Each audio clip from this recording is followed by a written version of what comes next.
Hi, so today we're going to be reading John chapter 11. Now a man named Lazarus was ill. He was from Bethany, the village of Mary and her sister Martha. This Mary, whose brother Lazarus now lay ill, was now the same one who poured perfume on the Lord and wiped his feet with her hair. So the sisters sent word, her sister Martha, this is Mary, sent word to Jesus, "You're the one you love is ill." When Jesus heard this, Jesus said, "This illness will not end in death. No, it's for God's glory, so that God's Son may be glorified for it." Now Jesus loved Martha and her sister and Lazarus, so when he heard that Lazarus was ill, he stayed where he was 2 more days. And then he said to his disciples, "Let us go back to Judea." But Rabbi, they said, "A short while ago the Jews there tried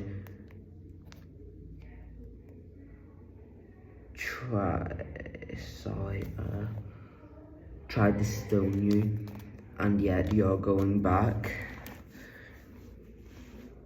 Jesus answered, "Are there not 12 hours of daylight? Anyone who walks in daytime will not stumble, for they see in the daytime will not stumble, for they see by this world's light. It is when a person walks at night that they stumble, for they have no light." After this he had said this, Lazarus went on to tell them, "Our friend Lazarus has fallen asleep, but I am going there to wake him up." His disciples replied, "Lord, if he sleeps, he will get better." Jesus had been speaking of his death, but his disciples thought he meant natural sleep, so he told them, "Indeed, Lazarus is dead. For your sake I am glad I was not there, so that you may believe. Let us go to him."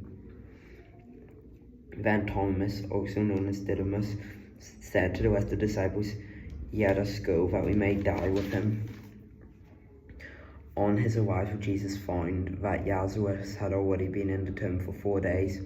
Now Bethany was less than 2 miles from Jerusalem, and many Jews had come to Martha and Mary to comfort them in the loss of their brother. When Martha heard that Jesus was coming, she went out to meet him, but Mary stayed at home. "Lord," Martha said to Jesus, "if you had been there, my brother would not have died, but I know even now God will give you whatever you ask." Jesus said to her, "Your brother will rise again." Martha answered, "I know he will rise again in the resurrection at the last day." Jesus said to her, "I am the resurrection and the life. The one who believes in me will live even though they die. And whoever lives by believing in me will never die. Do you believe this?" "Yes, Lord," she replied. "I believe that you are the Messiah, the Son of God, who is come into the world." After this, he had said this, she went back to her sister Mary. "The teacher is here," she said, "and is asking for you." When Mary heard this, she got up quickly and went to him. Now Jesus had not entered the village, but was still at the place where Martha had met him. When the Jews who had with Mary's house comforting her noticed how quickly she got up, they followed her, supposing she was going to the tomb to mourn there. When Mary reached the place where Jesus was and saw him, she fell at his feet and said, "Lord, if you had been here, my brother would not have died." Jesus saw her weeping, and the Jews who had come along with her also weeping. He was deeply moved in the spirit and troubled. "Where have you laid him?" he asked. Come and see, Lord," they replied. Jesus wept. Then the Jews said, "See how he loved him." But some of them said, "Could he not open the eyes of the blind have kept this man from dying. Once more, Jesus was deeply moved and came to the tomb. It was a cave of a stone laid across the entrance. "Take away the stone," he said. "But Lord," said Martha, the sister of the dead man, "by this time there is a bad odour. He has been there 4 days." Jesus said, "Did I not tell you that if you believe, you will see the glory of God?" So they took away the stone. Then Jesus looked up and said, "Father, I thank you that you have heard me. I know you always hear me.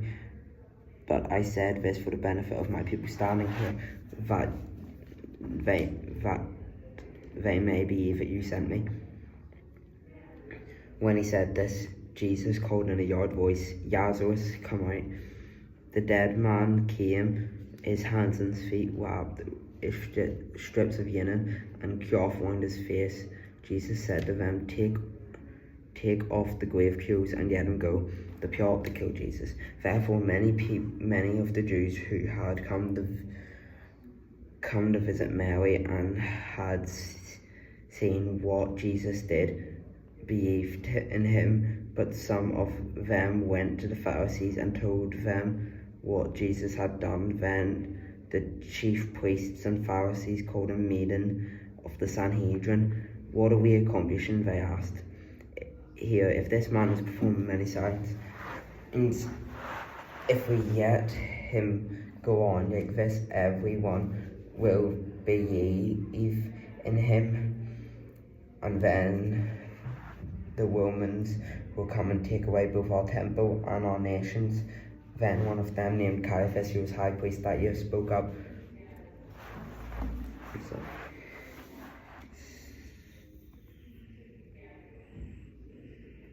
Sorry, I can't find it. Spoke up.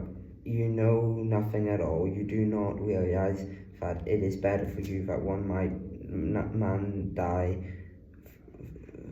for the people than the whole nation perish."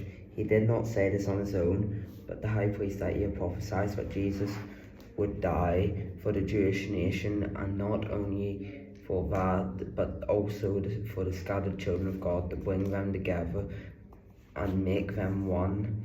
So from that day on, they plotted to take his life. Therefore, Jesus no longer moved about publicly among the people of Judea. Instead, he withdrew to a region near the wilderness, to a village called Ephraim, where he stayed with his disciples. When it was almost time for the Jewish Passover, many went up from the country to Jerusalem for their ceremonial cleansing before the Passover. They kept looking for Jesus. As they stood in the temple courts, they asked one another, "What do you think? Isn't he coming up to the festival at all?" The chief priests and Pharisees had given order that anyone who found out where Jesus was should report it, so that they can arrest him. Thank you for watching, and tomorrow we're going to be reading John chapter 12, but thank you for watching, and bye.